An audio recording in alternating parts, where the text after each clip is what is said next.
வணக்கம் நண்பர்களே. தினமும் திருக்குறளில் ஒரு குறள், அதனுடைய பொருளை பார்த்து வருகிறோம். அதனுடைய தொடர்ச்சியாக இன்று திருக்குறளில் 31வது அதிகாரமாக இருக்கக்கூடிய வெகுளாமை அதிகாரத்திலிருந்து ஒரு குறளை பார்ப்போம். தன்னைத்தான் காக்கின் சினம் காக்க காவாக்கால் தன்னையே கொல்லும் சினம். ஒருவன் தன்னை காத்துக்கொள்ள விரும்பினால் சினம் வராமல் பாதுகாத்து கொள்ள வேண்டும். அவ்வாறு காக்காவிட்டால் அந்த சினமே அவரை அழித்துவிடும். இதனை தான் திருவள்ளுவர் மிக அற்புதமான குறளாக சொல்லியிருக்கிறார். தன்னைத்தான் காக்கின் சினம் காக்க காவாக்கார் தன்னையே கொல்லும் சினம்.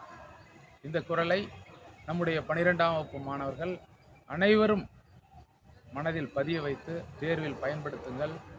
உலகில் உள்ள அனைவரும் இந்த திருக்குறளை தங்களது வாழ்க்கையில் ஒவ்வொரு நிமிடத்திலும் ஒவ்வொரு செயலிலும் இதனை பின்பற்றி வாழ வேண்டுமாய் அன்புடன் கேட்டுக்கொள்கிறேன். நன்றி, வணக்கம்.